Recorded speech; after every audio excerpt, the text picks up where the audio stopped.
This bulletin proudly brought to you in association with Alex Campbell's Menswear.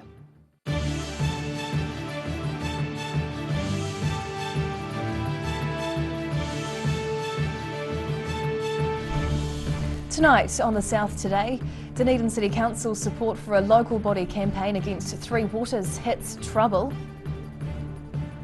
Confirmed cases of COVID-19 continue to grow in the south, with the virus spreading quickly in Invercargill. And a Swiss breed of sheep is turning heads at Glencoe Station with their distinctive looks and curious nature.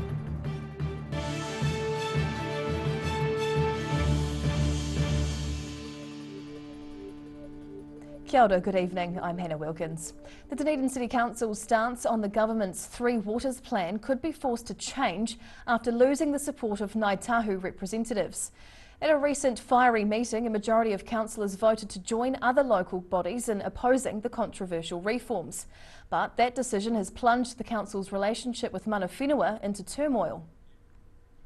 The government's Three Waters reforms are major and controversial. The goal is to centralise the governance and control of drinking water, wastewater and stormwater. But there's been strong opposition, with more than 30 councils around the country joining together to rally against the enforced proposal. Mana whenua representatives in Dunedin were bitterly disappointed by the recent council decision to join the Communities for Local Democracy group, opposing the reforms. That's prompted representatives to suspend involvement with the council's Māori Participation Working Party. Councillors originally voted 8-7 in favour of joining the opposition group. However, the issue is set to come up again at next Tuesday's council meeting, with Mayor Aaron Hawkins calling on councillors to reverse last month's decision. Meanwhile, Councillor Andrew Wiley has filed a notice of motion, suggesting Councillor Jim O'Malley take over chairing the meeting from Mayor Hawkins. O'Malley chairs the Infrastructure Services Committee and is described as having the most advanced technical knowledge of Three Waters around the council table. The government's reforms would see regional water service entities take over control of some assets belonging to councils, with iwi to have a role in governance. The issues will be debated at the next full council meeting on Tuesday. In Dunedin, the South Today. A new COVID-19 variant is making headlines around the world, but experts say it's not something to get too worried about at this stage. Deltacron is a combination of the Delta and Omicron variants and is an example of virus recombination. Otago University virologist Gemma Geegan says that's where an individual is unlucky enough to be infected by two related viruses at the same time. However, she believes the name Deltacron is actually somewhat unhelpful, as there are different versions detected around the world. The World Health Organization says the levels of detection for the combination variants are low and none have yet been detected in New Zealand. The number of active COVID cases in Invercargill is now almost levelled with Queenstown as the virus continues to spread across the south. There were more than 18,000 new cases of COVID-19 across the country. Latest figures from the Southern DHB show Dunedin still leads the number of infected people in the region, with more than 2,500 active cases. However, the gap between the number of cases in Queenstown and Invercargill is closing. There are 1,650 confirmed cases in Queenstown, with Invercargill just 3 cases behind. A Southland money mule who transported $100,000 for a money laundering racket was a small cog in a very big wheel, a court heard today. Judge John Brandt-Skeeson sentenced the woman to 7 months home detention in the Invercargill District Court. She has continuing name suppression until a hearing in early April. The court heard the woman used a supermarket shopping bag to carry $100,000 in cash raised through drug dealing to 2 key players in the money laundering operation. The main player in the case ran an informal and unregistered Bitcoin trading operation throughout New Zealand between 2015 and 2020. The services were used by people who had obtained money by legal means. Visitors to Glencoe Station near Arrowtown should prepare to be mobbed by some very friendly sheep. The flock are sporting distinctive black faces, with the sheep being a Swiss breed known for their inquisitive nature. In the hills above Arrowtown live what some call the world's cutest sheep. The Valais black-nosed breed looks a lot like the kinds of sheep you might see in children's storybooks. Glencoe Station has been breeding Valais sheep for 4 years under the management of experienced farmer John Dagg. He says the sheep are naturally very friendly in nature, with their inquisitive personality making them more at ease with human interaction than your average sheep. The breed get their name from the Valais region in the mountains in Switzerland, so when inland Otago gets its annual snowfalls, the fluffy animals feel right at home. The sheep are crowned with long spiral horns, with rams growing to 80 centimetres tall and weighing up to 130 kilograms. Dag says his sheep often remind him more of goats, extending their diet from grass to include roughage and bushes as well. The hardy mountain sheep have a thick fleece with a long staple. It grows up to 30 centimetres over 12 months, meaning they get shorn twice a year. Dag is keen to see the fleece used in more local crafting products, once people learn about the friendly animals behind the coarse wool. Whaiakane still to come on the South today. A popular gap filler is on the move after 7 years in Christchurch Ototahi, and Southland horse riders get back in the saddle.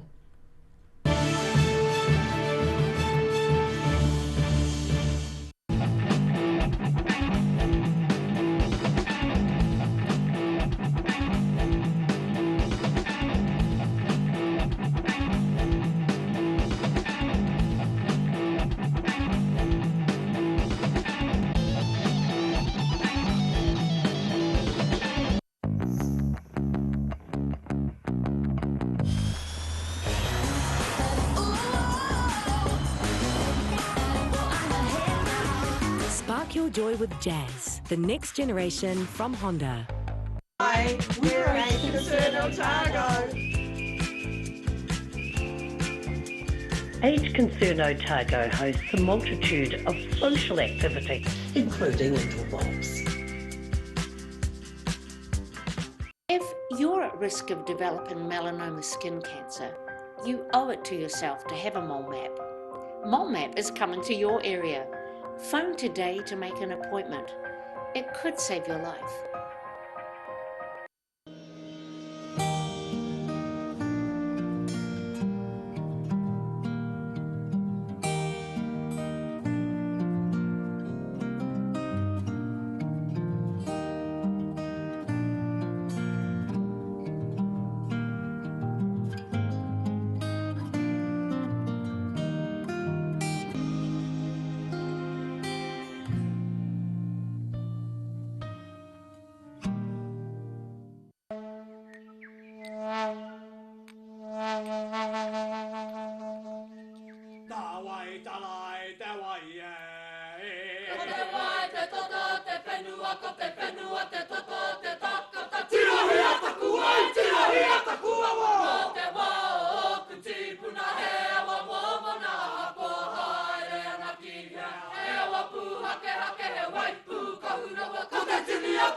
Hi there, guess who? Do you recognise the eyes?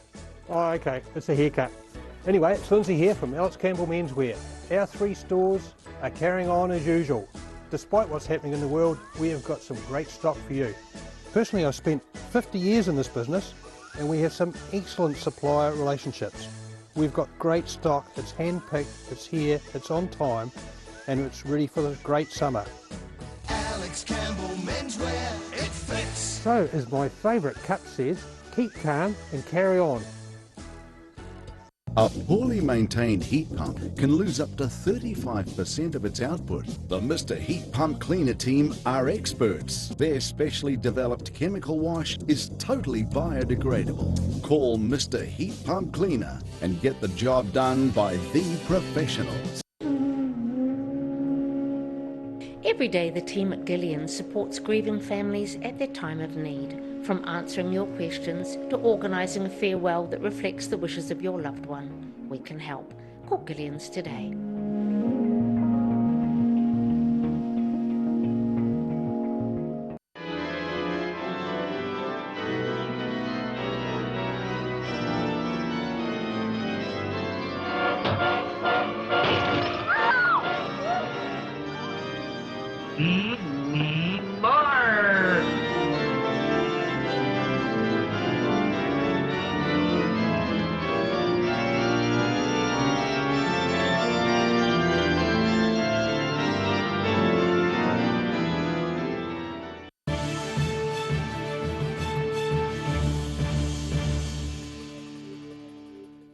Tēnā koe, welcome back. Christchurch's coin-operated Dance-O-Mat is on the move after more than 7 years in the central city. With construction of the Performing Arts Precinct well underway, organisers need to spend $40,000 to repair, upgrade and relocate the popular dance mat. It's been the site of many late-night dance parties. Even Prince Charles and Camilla famously turned up with their dancing shoes on. Now Christchurch's Dance-O-Mat is on the move due to construction of the Performing Arts Precinct, but needs the public's help to do it. The original project was the brainchild of Gapfiller, a local organisation which emerged from the rubble of the 2011 earthquakes to create interactive projects and events in vacant public spaces. Yeah, they totally can dance. Christchurch people dance really well. A total of $40,000 is needed to repair, upgrade and relocate the dance mat from its Gloucester Street location. The charity have put $15,000 of their own money towards the project and launched a crowdfunding campaign earlier this month to raise the rest. It's a project that has a really wide appeal, and I think that's part of the reason why people love it. It's very simple, it's very funny and playful that there's a washing machine you put money in, but I think dance is really universal. The Dance-O-Mat's a popular public dance floor with coin-operated lights and sound. Dropping a $2 coin into a modified washing machine gives groovers 30 minutes of lighting and sound entertainment, controlled via their own Bluetooth devices. This has been a big experiment, and there's been a lot of sort of learning and research that's come out of it around how, if you create a certain space in a city, it can work, and how it will impact upon the people, but also upon the city as a whole. It's just one of a number of projects Gapfiller has created over the last decade to liven up the central city. Our aspiration is to make this city well known as a capital of urban play in the Southern Hemisphere, and it's really building on so much of what already is in Christchurch. The team have until early next week to raise the final few $1,000s of their target. And aspiring dancers have until the end of the month to dust off their shoes and boogie near the Central Library, before the popular dance project relocates to its new site on Manchester Street. In Christchurch, the South Today. Well, many horse riding events have been cancelled due to COVID-19. More than 70 riders have been able to compete in Gore. The competition, described as an express event, saw riders competing in dressage and show jumping disciplines. Giving their all on the track, the Gore racecourse hosted horses and riders recently for a day in the sun. The express event is a streamlined version of a regular eventing competition and was held in response to COVID-19 traffic light settings. Both the show jumping and cross-country courses are shortened, meaning less officials are needed, and the event is quicker to finish. Yeah, well, people are liking the express events because they can come and don't have to spend too much time here, and they can just leave and they don't have to do anything. So when we go back to running full events, they're going to be spoilt and having to stay all day and help. 74 riders took part in the day, enjoying a chance to get out and compete alongside others. Today was great. It was good to get out and do something different rather than show jumping. And had a bit of success on case, he went well. I had a pretty good dressage, good show jumping and good cross country. Full show jumping and dressage events have had to be cancelled this season, but because eventing is held in a larger area, it's easier to separate people. In Gore, the South Today. In this week's Global Insight segment, Professor Robert Patman says a looming global food shortage is being exacerbated by Putin's invasion of Ukraine. The international affairs commentator says the hunger crisis might force world leaders to take real steps to try and stop the war. The impact of Russia's invasion of Ukraine is rippling outwards, threatening to create a global food shortage and a new European migrant crisis. Welcome, Robert. Morning, Bruce. I just want to set a little bit of context for our discussion. The United Nations World Food Programme feeds 125 million people across the Middle East, Africa and Asia. And half of the grain that went to that programme came from Ukraine. And of course, with the Russian invasion, that's been disrupted. Now the head of the World Food Programme is saying that something urgently needs to be done about this. Yeah. Or tens of millions of people will be without enough food. And he's predicting that if nothing is done, that millions of people will be trying to get into Europe. At the same time, this week, US President Joe Biden's National Security Officer has said that the Ukraine war is going to be difficult and long. So, given the situation, what options do world leaders have to avert what looks like a massive food crisis that's looming? Well, I think, Bruce, I think it's quite clear that the global food problem has been going on before the Ukraine crisis, but I think the Ukraine crisis might act as a catalyst for a rethink globally about the fact that so many people live on such meagre resources and they simply do not get enough to eat. And now the Ukraine situation is adding a new dimension, a new layer to this disaster. If there's a silver lining in this terrible Ukraine conflict, maybe it will force leaders of the rich countries to face up to the fact that every human being should be getting enough to eat on a daily basis. Could it get to the point where it creates enough pressure that NATO, the UN would decide we have to send troops in to end the war, or is that simply not going to happen no matter how many people die? Very difficult to say something is never going to happen in politics generally, and particularly international politics. Our discussion about the food crisis is really important because I think many of us in New Zealand and elsewhere were experiencing quite big hikes in food prices before the Ukraine conflict. And so I think that gives an indication of the possible severity of the effects of this additional problem through the Ukraine conflict. Thank you, Robert. Thank you. And thank you for watching. Catch us next time on Global Insight. Te pono me te araha. And you can watch the full 10-minute interview online at odt.co.nz. E whai ākene after the break on the South today. Forsyth Bar Stadium prepares to welcome back rugby fans, and we look at a sport for those bang on with hand-eye coordination.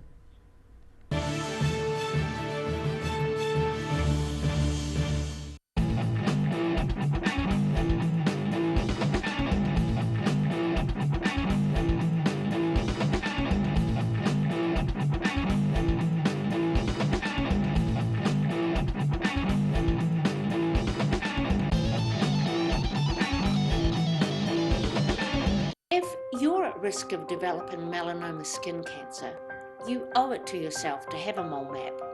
Mole map is coming to your area. Phone today to make an appointment. It could save your life.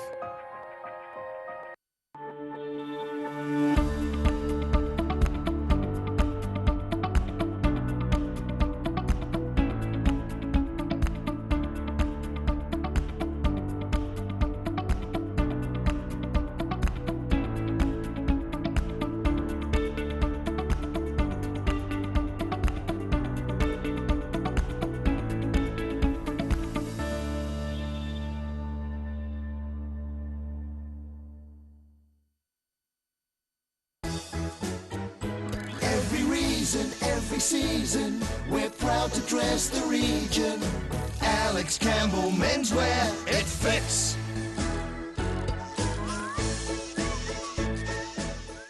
Livingwell Disability Resource Centre, a not-for-profit charitable organisation and your one-stop shop for information and resources to help you retain independence. We offer a wide range of assistive products from jar openers to mobility scooters and provide assessments for Total Mobility, the half-price taxi scheme. Come and see the friendly team. You'll find us on the corner of George and Bath Streets, ground floor of Burns House.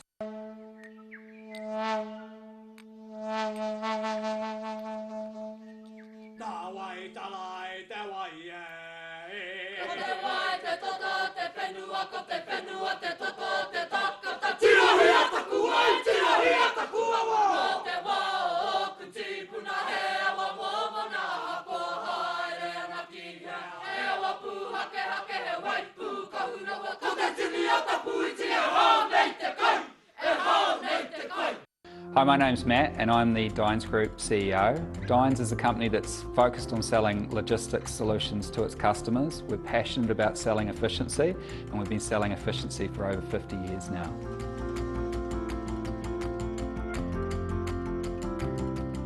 A poorly maintained heat pump can lose up to 35% of its output. The Mr. Heat Pump Cleaner team are experts. Their specially developed chemical wash is totally biodegradable. Call Mr. Heat Pump Cleaner and get the job done by the professionals. MTF Finance can help you turn the key on your next vehicle with a loan made just for you. TCs and lending criteria apply.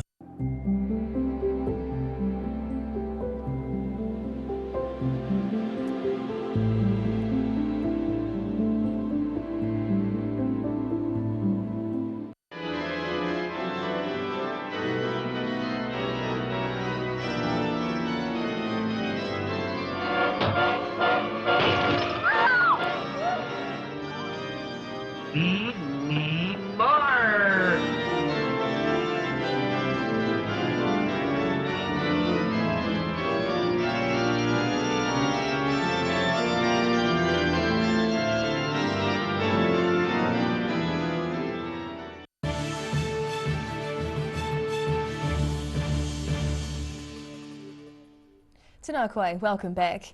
The government changes to COVID-19 rules have given the green light for outdoor mass gatherings to go ahead again. One of the first events kicking off will be the Super Rugby Pacific match between the Highlanders and the Blues in Dunedin on Saturday, with a large crowd of fans expected. Celebrating the good news for local sports fans. Highlanders supporters among those happy to hear Wednesday's announcement by the government of changes to COVID-19 restrictions.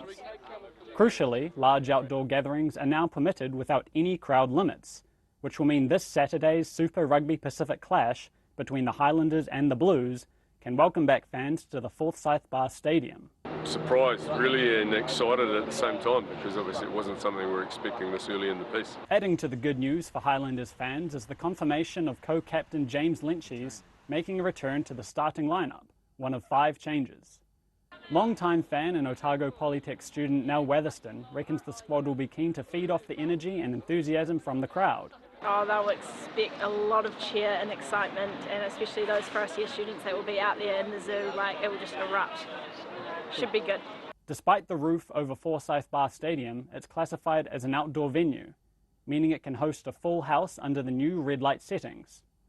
Roger Clark's not expecting that much given the last minute changes, but is still hoping for a good turnout. We're not expecting that because we've got a very short time to turn around, but we are expecting a good crowd. And obviously a great game of footy between 2 good sides in the Blues and the Highlanders. The Highlanders are hoping strong local crowd support will help give the team the edge on Saturday afternoon as they look for their first win of the season in 2022. In Dunedin, the South Today.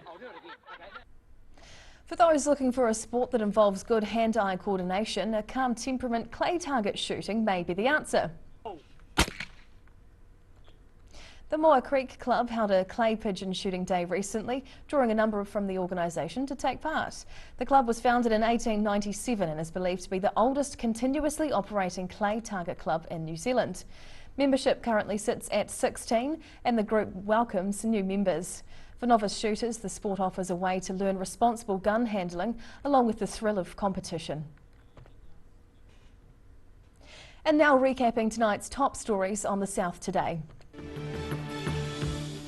The Dunedin City Council's support for a local body campaign against Three Waters causes mana whenua to pull their partnership.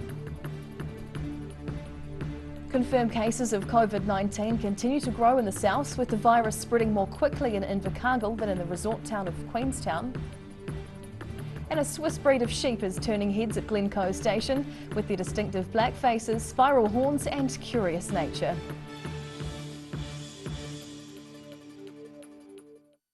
And now a look at what's happening in tomorrow's ODT, and we welcome our editor Barry Stewart. And what have you got for us, Barry? Hello, Hannah. Well, you've skipped me again, so I'll move on down the list. We're on the same team, it's okay. Yeah, exactly right. House prices have fallen in some Dunedin suburbs according to new figures out, so we have a look at those figures in depth. Some are up, some are down, so there's a whole mixture of things there, but it's an illustration of how the property market is reacting and pulling back a little on the rampant surge it was experiencing. Yeah. So Southern District Health Board is also a little concerned that we may be going too early, too soon, and they're a little cautious about whether clearly we haven't reached our peak yet, so there's some concerns about opening up venues and activities, so they a cautionary note from them today. Nobby Clark has called it quits as Deputy Mayor of the Invercargill City Council. So that decision came out just a little while ago, actually. So he has been a little unwell, but he's finding the deputy role too restraining. He just wants to be a councillor. He feels he can be a bit more active in that role. So we have that story. The American-Canadian actor Michael J. Fox, his foundation has strengthened its connection with the University of Otago. They've donated more than $500,000 to the university for research into Maori and Pacific people with Parkinson's disease. And of course, Michael J. Fox is well known in that field. And finally, we have a story about an Australian Veterans Association. They're trying to honour the first recorded New Zealander to die at Gallipoli. Now, they have tracked him down to Dunedin, and he, I think, was fighting for the Australian services. So, but was a New Zealander and unfortunately died at Gallipoli. But they're trying to find the background to that man. Well, a lot to learn in that story. Yeah, exactly. You know, I understand he's from Waipori. I may be wrong on that, but I believe that's the case. So anyway, you'll be able to read more in the paper tomorrow. Yeah, I look forward to it. Thank you for sharing with us this evening, Barry. Have a lovely evening. And now for a look at what's happening in the weather. Tonight's weather proudly brought to you by Mole Map. Looking at the situation, a few days of cooler west to southwesterly airflow tomorrow and Saturday, ahead of an incoming high pressure system on Sunday. Heading to the north of Te Waipunamo, Nelson is set for cloudy skies with a high of 23 degrees. Sunny in Greymouth up to 22 and a bit chillier in Ototahi Christchurch, reaching 16 degrees as the high. Heading to the southern towns, Catlins, Balclutha, Lumsden and Gore can all expect 15-degree highs. Cloudy in the Catlins with a chance of showers and the other towns. Travelling westwards to the Central Lakes area, Wanaka, Queenstown and Alexandra are all in for light winds and clear skies with highs of 19 or 20. Te Anau can expect fresh westerlies, a few showers with a high of 14 degrees. Looking at the northern towns along the coast, Timaru and Oamaru can expect moderate northerly winds, 18 the high for Timaru and 17 for Oamaru. Twizel and Omarama are in for clear skies, light winds and a high of 19 degrees. In Dunedin, becoming fine overnight with cold southwest winds decreasing and an overnight low of 7. Mostly fine and sunny tomorrow with moderate nor'easterlies developing later on, a high of 16 and a low of 11. Cloudy on Saturday, dry in the morning with westerly winds, but light showers likely in the afternoon and evening with colder southwesterlies, a high of 17 and a low of 8 degrees. And in Invercargill, mostly fine tonight with light westerly winds and an overnight low of 6. Some cloud and maybe a few brief showers developing during the morning with cold southwesterlies freshening again, becoming fine in the afternoon, up to 15 and down to 5. More cloud showers and breezy southwesterly winds on Saturday, a high of 15 and a low of 7 degrees. And that's the news this Thursday. For the latest news and videos from the southern region, head online to odt.co.nz and you can follow Channel 39 on YouTube to catch our news bulletins on demand. Nō reira, kia pai te pō, ka kite anō.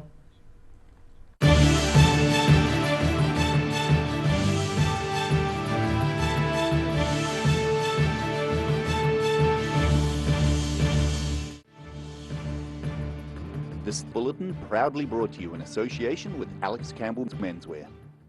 Public interest journalism funded through New Zealand On Air.